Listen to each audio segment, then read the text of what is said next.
శివుడిని మక్కాలో ఎందుకు బంధించారో తెలుసా? ఈరోజు నేను మీకు దానికి సంబంధించిన ఒక కథను చెప్పబోతున్నాను. మీ హృదయాన్ని వణికించి మీ కళ్ళలో కన్నీళ్లను తెప్పించే రహస్యం అది. ఇది మహాకాల్ కథ. పవిత్ర భూమి మక్కాలో ఇప్పటికీ ఖైదు చేయబడిన శివుని కథ. కాబట్టి చివరి వరకు ఈ వీడియోని చూడండి. వీడియోని లైక్ చేయండి, మా ఛానల్ని సబ్స్క్రైబ్ అవ్వడం మాత్రం మర్చిపోవద్దు. త్రేతాయుగపు కాలం అది. అక్కడ నారింజ రంగులో సూర్యుడు ప్రకాశిస్తున్నాడు. ఈ భూమి మొత్తం ఒకే సంస్కృతి, ఒకే ఆధ్యాత్మికతతో ముడిపడి ఉంది. ఆ సమయంలో అరబ్ ప్రాంతంలో పచ్చటి తోటలుండేవి, నదులు ప్రవహించాయి. ఆ పవిత్ర భూమి మధ్యలో మాకేశ్వర్ మహాదేవ్ అద్భుతమైన ఆలయం ఉంది. అవును, మక్కా అని ఇప్పుడు మనం పిలుస్తున్నామే అదే. అక్కడ నేడు లక్షలాది మంది తీర్థయాత్రలకు వెళుతుంటారు. అయితే ఆ ప్రదేశం అసలు పేరు మాకేశ్వర్ అని మీకు తెలుసా? ఈ పదం సంస్కృతం నుండి వచ్చింది. అంటే మక్ష్ ప్లస్ ఈశ్వర్, మోక్షాన్ని ప్రసాదించే భగవంతుడు అని. సృష్టి ప్రారంభంలో ధర్మం మొదలైనప్పుడు శివుడు స్వయంగా ఈ ప్రదేశాన్ని ఎంచుకున్నాడు. ఇక్కడ స్వయం ప్రకటిత శివలింగంగా వెలిశాడు. ఆ దివ్యలింగం మహిమను ఎంత వర్ణించినా తక్కువే. అది తెల్లని పాలరాతి విగ్రహం. అది స్వీయ ప్రకాశవంతంగా ఉంటుంది.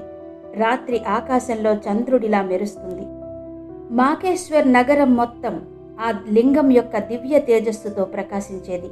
ఉదయం సూర్యుని మొదటి కిరణాలు ఆ శివలింగంపై పడినప్పుడు మహాకాళ్ ఈ మొత్తం బ్రహ్మాండాన్ని ఆశీర్వదిస్తున్నట్టు అనిపించేది.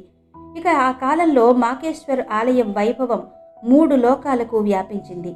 మనుషులే కాదు, దేవతలు, గంధర్వులు, కిన్నెరలు అందరూ ఇక్కడికి వచ్చి సందర్శించేవారు. ఇంద్రుడికి ఏదైనా ముఖ్యమైన నిర్ణయం తీసుకోవాల్సి వచ్చినప్పుడల్లా మొదట మాకేశ్వర్ మహాదేవ్ ముందుకొచ్చి ప్రార్థించేవాడు. బ్రహ్మకి సృష్టికి సంబంధించిన ఏ సందేహం వచ్చినా ఆయన మహాకాళ్ని అడిగేవాడు. ఇక పార్వతీమాత, ఆ దివ్య దృశ్యాన్ని ఎలా మరిచిపోగలను? ఆదిశక్తి స్వయంగా ఇక్కడకు నడుచుకుని వచ్చేది. వెండు దుస్తులు ధరించి, నుదుటిపై గంధపు తిలకంతో, చేతిలో రుద్రాక్షల దండతో మాతా పార్వతి శివుని కోసం వచ్చేది. అవును, ఆ సమయంలో అరబ్లో నివసిస్తున్న ప్రజలు శివభక్తులు. సంస్కృత పదాలను కూడా వారి భాషలో కలిపి మాట్లాడేవారు. వారు అల్లాహ్ అని పలికేవారు. అలక్ అనే పదంతో ఇది వచ్చింది. అలక్ నిరంజన్ అంటే కంటికి కనిపించనిది అని అర్థం. వీళ్ళు రోజు 5 సార్లు పూజలు చేసేవారు. సూర్యోదయం, మధ్యాహ్నం, సూర్యాస్తమయం, రాత్రి సమయంలో భగవంతుడిని ప్రార్థించేవారు. స్త్రీలు నుదుటిపై తిలకం రాసుకునేవారు, మెడలో రుద్రాక్షలు ధరించేవారు. పురుషులు బూడిద పూసుకునేవారు. అన్నింటికీ మించి వారంతా ప్రతిరోజు మాకేశ్వర్ మహాదేవుని దర్శించుకునేవారు. అప్పట్లో అందరూ హాయిగా ఉండేవారు.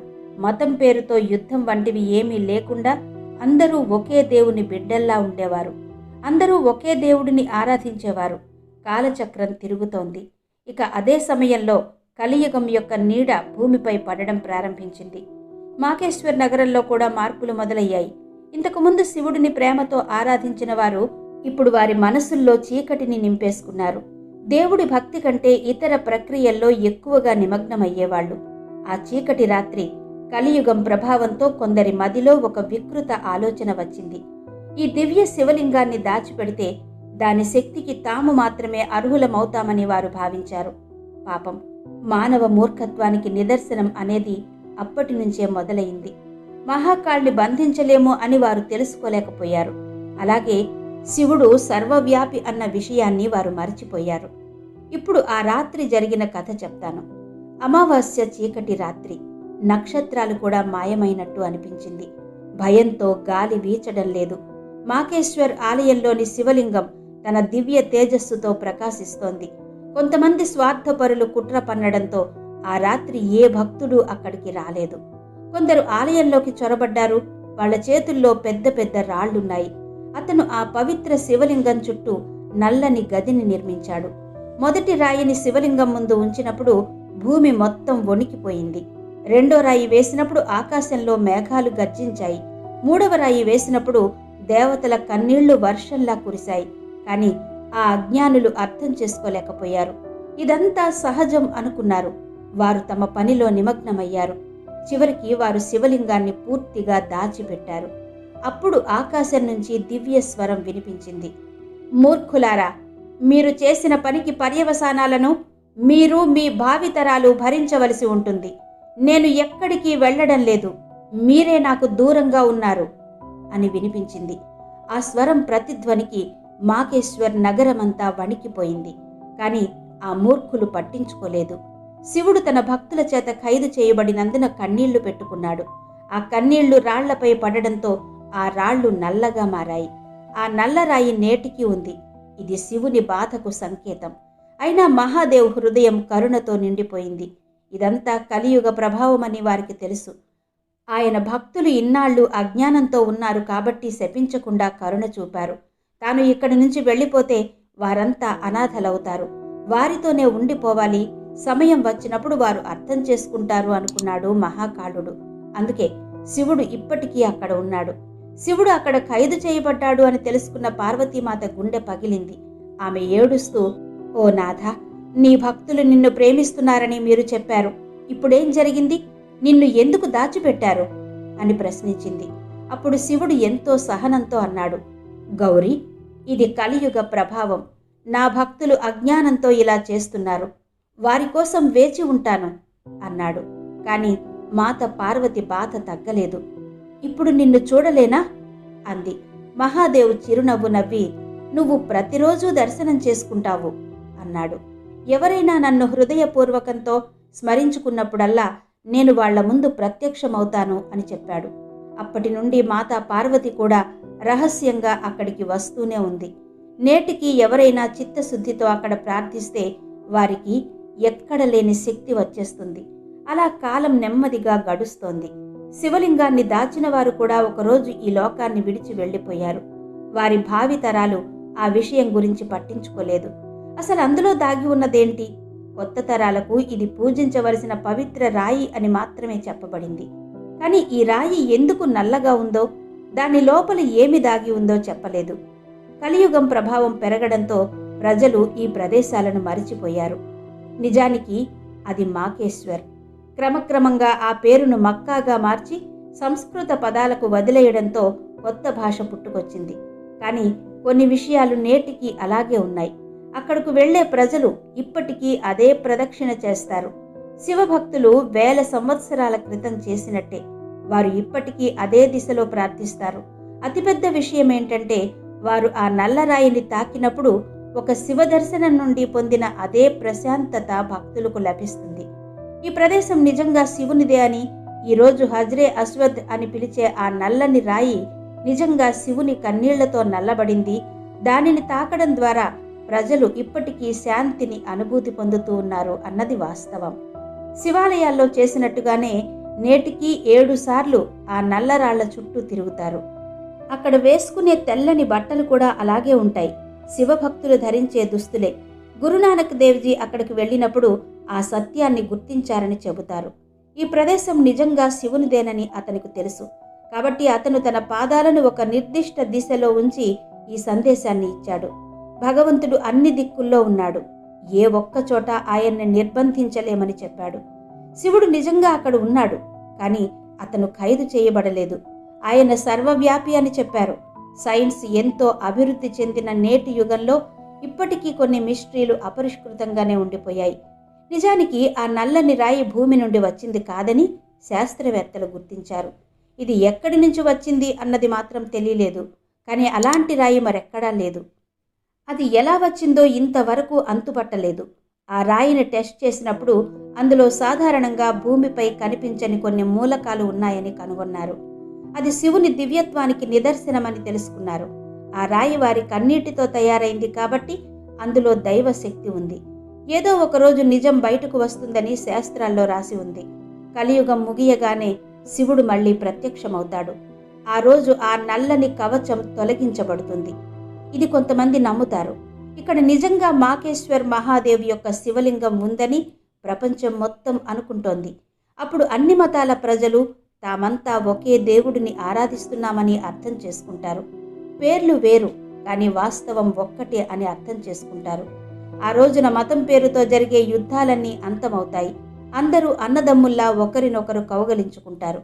అయితే నేటికి శివుడు అక్కడి నుంచి ఎలాంటి సందేశం ఇస్తున్నాడో తెలుసా? నా ప్రియమైన పిల్లలారా, నేను మీకోసం ఇక్కడ ఉన్నాను. మీరు నన్ను ఏ పేరుతో పిలిచినా నేను వింటూనే ఉంటాను అంటున్నారు.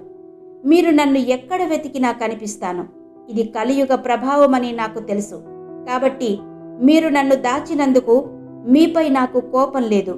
కానీ ఇప్పుడు మీరు సత్యాన్ని గుర్తించాల్సిన సమయం ఆసన్నమైంది. మతం అంటే ప్రేమ, కరుణ, దయ ముఖ్యం.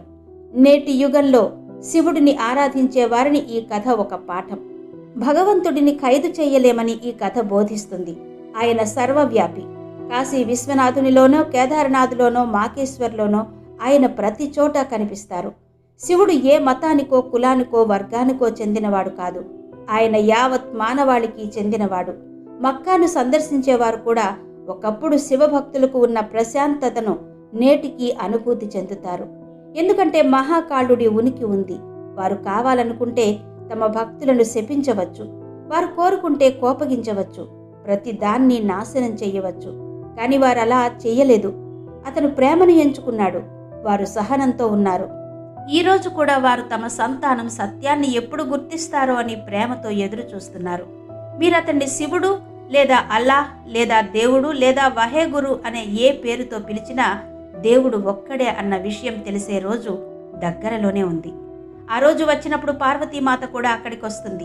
తమ ప్రియమైన శివుడిని చెర నుంచి విడిపించడానికి వస్తుంది. అప్పుడు ఆనందంతో నృత్యం చేస్తుంది. అప్పుడు మరింత దైవిక వాతావరణం ఏర్పడుతుంది. దేవతలు, గంధర్వులు, కిన్నెరలు వచ్చి సంబరాలు చేసుకుంటారు. బ్రహ్మాండమంతా ఆనందంతో ఉప్పొంగిపోతుంది. ఆ రోజున అన్ని మతాల వారు కలిసి శివునికి అభిషేకం చేస్తారు. శివుడు ఈరోజు కూడా మీతోనే ఉన్నాడు. మీరు ఆయనను చిత్తశుద్ధితో స్మరించినప్పుడు ఆయన హృదయంలో కనిపిస్తాడు. మీరు ఇతరులతో ప్రేమ, కరుణతో వ్యవహరించినప్పుడు ఆయన మీకు మరింత దగ్గరవుతాడు. మక్కా అయినా, కాశీ అయినా, కేదారైనా, కైలాసమైనా, శివుడైనా ఎక్కడ చూసినా ఆ శివుని పేరే వినిపిస్తుంది. మీరు చేయవలసిందల్లా చిత్తశుద్ధితో ఆయనను ప్రార్థించడమే. మీరు ఆయనను పిలిస్తే ఆయన తప్పకుండా వస్తాడు. ఎందుకంటే ఆయన తన భక్తులను ఎన్నడూ నిరాశపరచడు. ఈ కథ విన్న తర్వాత మీ హృదయం భక్తితో, శివునితో నిండి ఉంటుంది. అది ప్రతి మనిషి హృదయంలో భగవంతుడి కోసం ప్రార్థన జరగాలి. శివుడు ఇప్పటికీ చెబుతున్నాడు, నా ప్రియమైన బిడ్డ, నేను నిన్ను ప్రేమిస్తున్నాను. మీరు నన్ను ప్రేమిస్తున్నారు. కానీ అన్నిటికంటే ముఖ్యంగా ఒకరినొకరు ప్రేమించండి. యుద్ధం చెయ్యకండి. గొడవలు పడకండి. మతం పేరుతో గొడవ పడకండి. కులం పేరుతో విడిపోకండి. ఎందుకంటే మీరు నా బిడ్డలు. మీరంతా ప్రేమతో కలిసి జీవిస్తే నేను మళ్ళీ మీ మధ్య ప్రత్యక్షమవుతాను. ఇది కేవలం కథ కాదు, నిజం. ఇది చరిత్ర. ఇది భవిష్యత్తు గురించిన అంచనా. నేను మీకోసం ఎదురు చూస్తున్నాను. మీకు ఎప్పుడు కష్టం వచ్చినా గుర్తుంచుకోండి. మనసు విచారంగా ఉన్నప్పుడల్లా ప్రార్థించండి. అన్నిటికంటే ముఖ్యమైన విషయం ఏంటంటే, మీరు ఏదైనా ఇతర మతానికి చెందిన వ్యక్తిని కలిసినప్పుడల్లా అతను కూడా అలాంటి దేవుని బిడ్డ అని గుర్తుంచుకోండి. ఆయనను ప్రేమించండి. ఎందుకంటే మనమందరం ఒక్కటయ్యే వరకు శివుడికి మోక్షం లభించదు. వారు మన కోసం ఎదురు చూస్తున్నారు. హర హర మహాదేవ్. ఓం నమః శివాయ. ప్రియమైన భక్తులారా, ఈ కథ మీ జీవితాల్లో సానుకూల మార్పులను తీసుకువచ్చిందని మేము ఆశిస్తున్నాము. మరి ఈ వీడియో మీకు ఎలా అనిపించిందో క్రింద కమెంట్ సెక్షన్లో చెప్పండి.